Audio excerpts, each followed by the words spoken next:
এই যে ম্যাডাম, গান শোনা হয়ে গেলে হেডফোনটা কান থেকে নামাবেন প্লিজ। পাগলের মতো বকে যাচ্ছি আমি, আপনি কানে হেডফোন পরে গান শুনলে আমার কথা কিভাবে শুনবেন? তোমাকে চোখের সামনে দেখে বা তোমার কণ্ঠ শুনে তোমার উপস্থিতি অনুভব করতে পারি এমনটা নয় ইঞ্জা। তোমার স্পর্শ, তোমার শরীরের ঘ্রাণ সবই আমার চেনা। সে না হলে বুঝলাম, কিন্তু হেডফোনে গান শুনতে শুনতে আমি কি বললাম কিভাবে বুঝলে? আমি কোথাও একা বসে থাকলে বা আমার মুড অফ থাকলে আমি এমনিই কানে হেডফোন লাগিয়ে রাখি। গান শুনি না, এটা তোমার জানা কথা। আচ্ছা বুঝলাম। তো ম্যাডামের মন কেন খারাপ? মন খারাপ হলে সমস্যা নেই, মন খারাপের ওষুধ আমি নিয়ে এসেছি।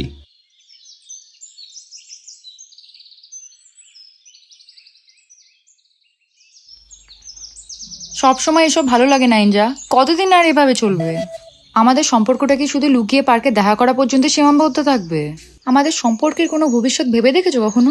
আরে তুমি এত সিরিয়াস হয়ে পড়েছো কেন? সিরিয়াস হতে হবে ইঞ্জা, সিরিয়াস হতে বাধ্য হচ্ছি। এভাবে আর কতদিন চলবে? আচ্ছা কুল কুল, শোনো, ভবিষ্যতের কথাটা ভবিষ্যতে ভাবা যাবে। ভবিষ্যতের কথা ভেবে এখন বর্তমানটা আমরা কেন নষ্ট করব? ভবিষ্যৎ পরিকল্পনাহীন বর্তমান যতই সুন্দর হোক না কেন, যতই সাজানো গুছানো হোক না কেন, সবই বৃথা। তোমার কি হয়েছে বলো তো?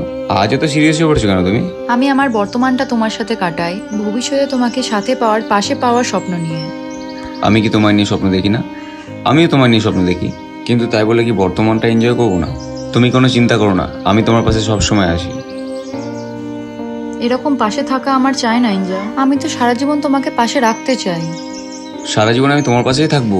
সারা জীবন পাশে থাকবো বললেই পাশে থাকা যায় না, আজীবন পাশে থাকার জন্য চেষ্টা লাগে, আর সেই চেষ্টা আমি তোমার মধ্যে কখনো দেখিনি। এখন তোমাকে আমার সম্পূর্ণ রূপে পাশে পেলেও ভবিষ্যতে তুমি আমার সাথে নেই। তুমি এসব কি বলছো?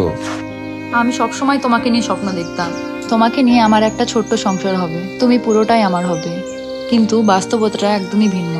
আমি তোমার কথা কিছু বুঝতে পারছি না স্নেহা। বাড়িতে আমার বিয়ের কথা চলছে, আমার পরিবার তোমাকে মেনে নিতে রাজি না। মানে তুমি আমাকে আগে বলনি কেন? বলে কি করতাম? কতবার বলেছি তোমাকে, ইঞ্জা কিছু একটা করো, কিছু একটা করো, যাতে আমার বাবার সামনে তুমি গিয়ে দাঁড়াতে পারো, আমাদের বিয়ের কথা বলতে পারো। কিন্তু আমার কথা একবারও কান দিয়েছো তুমি? আচ্ছা এখন কি উপায়? কোনো উপায় নেই, আমাদেরকে আলাদা হতে হবে। স্নেহা, আমাকে একটা সুযোগ দাও, আমাকে কিছুদিনের মতো সময় দাও প্লিজ। না ইঞ্জা, তাতে আর কোনো লাভ হবে না। তোমাকে সময় দিতে দিতে আমি নিজেই ক্লান্ত হয়ে গেছি, কিন্তু তোমাকে বোঝাতে পারিনি একটা মানুষ একা আর কতদিন লড়াই করতে পারে। আমি ক্লান্ত হয়ে গেছি, আমি আর পারছি না। এবার আমাদেরকে আলাদা হতেই হবে। আমাদের জীবনে এমন দিন আসবে কখনো আমি ভাবিনি। আমাকে একটা সুযোগ দাও স্নেহা। আমি তোমাকে অনেক ভালোবাসতাম, এখনো বাসি। আমি জানি তুমি আমাকে ভালোবাসো, কিন্তু ভালোবাসা বাঁচিয়ে রাখার লড়াইটা দুজনকেই করতে হয়, যেটা আমি একা লড়ে গেছি।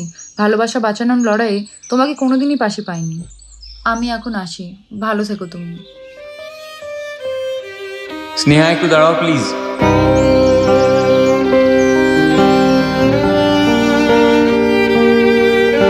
বলো কি বলছো?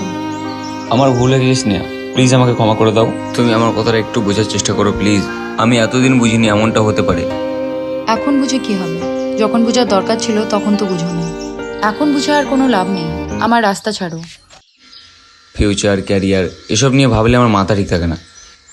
এসব নিয়ে ভাবলেও আমার ভয় হতো, কিন্তু আজ বুঝতে পারছি এসব ভয়ের থেকে তোমাকে হারানোর ভয়টা আমার কাছে অনেক বেশি। প্লিজ আমাকে এবার একটা সুযোগ দাও, আমি সত্যি সত্যি চেষ্টা করব, আর আমি তোমার জন্য সবার সামনে দাঁড়াবো। চেষ্টা? তুমি জানো এই চেষ্টা শব্দটা আমি তোমার মুখে এতবার শুনেছি যে এই চেষ্টা শব্দটার রুচি আর আমার নেই। বিশ্বাস করো, আমি পুরো বদলে যাব, প্রমিস করছি। যদি প্রমিসেই সম্পর্কটা টিকে যেত তাহলে এত সম্পর্ক ব্যর্থ হতো না। আমাকে যেতে দাও। তাহলে কি আমাদের পথ চলা এখানে শেষ? হ্যাঁ, কারণ আমি আর এখন স্বপ্ন দেখি না, বাস্তবটাও বুঝি।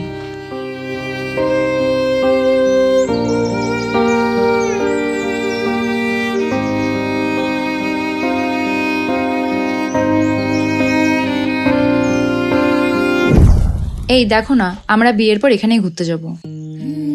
আরে বিয়ের পরের কথা এখন ভাবছো কেন? এখন কোথায় যাবে সেটা দেখো না।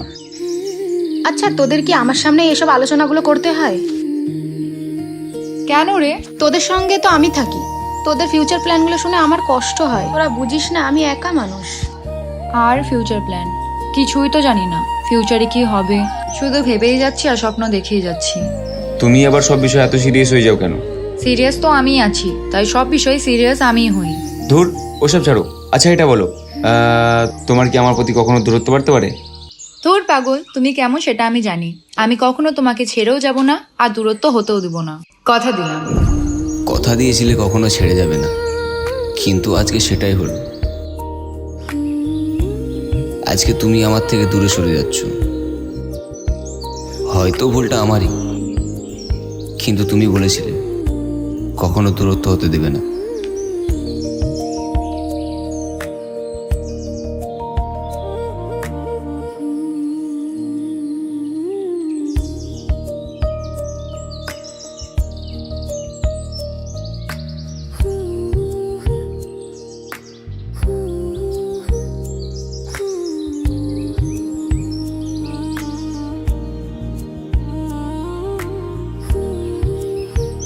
কেমন আছো?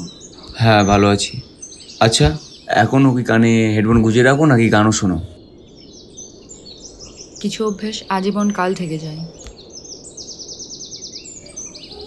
নিজেকে পুরোপুরি বদলে ফেলেছি জানো। আমার মধ্যে তুমি যা যা খুঁজতে সব কিছুই আছে এখন। ক্যারিয়ার, ভবিষ্যৎ পরিকল্পনা, সব কিছুই। নেই শুধু আমি। আমার বর্তমান, ভবিষ্যৎ সবটা জুড়ে তুমি। আর জানো, দিন রাত এক করে আমি 2 বছর শুধু ক্যারিয়ারের পিছনে ছুটেছি, আর এই 2 বছর শুধু অপেক্ষার প্রহর গুনে গেছি আজকের দিনটার। এখনো কি আগের মতনই থেকে গেছো ইঞ্জা? না আমাকে এমনি এমনি বলছো? না না, আগের মতো নেই আমি আর। আর হ্যাঁ, আমি অনেক চেষ্টা করেছি তোমার কাছে এসে সবটা ক্লিয়ার করে বলার, কিন্তু হয়ে ওঠেনি। ঠিক আছে, আর একদিন দেখা হলে অনেক কথা বলবো তোমায়, অনেক কিছু বলার আছে। ঠিক আছে। হুম। প্রিয়াঙ্কা, তুই ওকে গিয়ে বলতো আমি ওর জন্য অপেক্ষা করছি। আমি যেতে পারবো না। আরে যা না একটু, আমি ওর সাথে কথা বলবো না। যখন কথাই বলবি না তো ওকে ডাকছিস কেন? ঝামেলা করবো তাই। ঠিক আছে, যাচ্ছি। আর বলবি তাড়াতাড়ি না আসলে আমি চলে যাব। আচ্ছা আচ্ছা বলছি।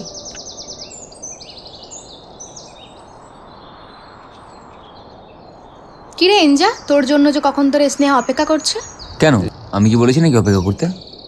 বলিসনি তো কি হয়েছে? ও তো তোর জন্য অপেক্ষা করছে, কথা বল।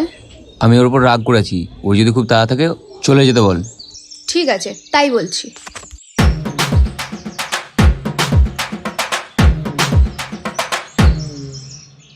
তোর ওপরও তো ইঞ্জা রাগ করে আছে। ওকে বললি না আমি চলে যাবো ও দেরি করলে? এটা আমি না, এটা ওই বলেছে তাড়াহুড়ো থাকলে চলে যেতে। তাই নাকি? চল তো, ওর মজা দেখাচ্ছি। ওই দেখো, জায়গাটা কিন্তু ভালো লাগছে। কি বলেছো তুমি? কই, আমি আবার কি বললাম? খুব ভালো কথা, কিছু যাতে নাই বলে থাকো। কেন কেন? আমি বললাম তাই। চুপচাপ ওইদিকে আসো, আমি বসে আছি। কিরে, যাচ্ছিস না কেন? আরে আমি একটু রাগ দেখাচ্ছিলাম। আরে যা যা যা। ঠিক আছে তুই বস, আমি আসছি। হ্যাঁ হ্যাঁ। অনেক রঙিন ছিল সেই দিনগুলো, কি করে যে হারিয়ে গেল।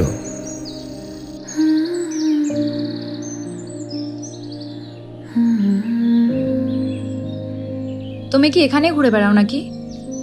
না ঠিক সেটা না, মানে এই জায়গায় জীবনে অনেক স্মৃতি জড়িয়ে আছে, তাই আর কি এখানে বেশি সময় কাটানো হয়। ও আচ্ছা, তাই নাকি? তোমাদের দুজনকে একসাথে দেখে মনে হচ্ছে তুমি ইঞ্জা। I am right? হুম। আপনাকে অনেক ধন্যবাদ মিস্টার ইঞ্জা। আপনার জীবনের ব্যর্থতাই আমার জীবনের সফলতা। এনাকে ঠিক চিনলাম না স্নেহা। এটা আমার হাজব্যান্ড, আর এটা আমার ছেলে।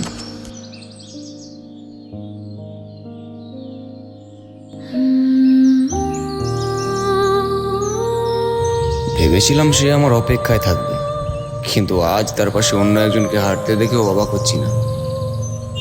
আজকের এই দিনটার জন্য হয়তো আমিই দায়ী, আমার অযত্নই তার অপেক্ষায় গুণ।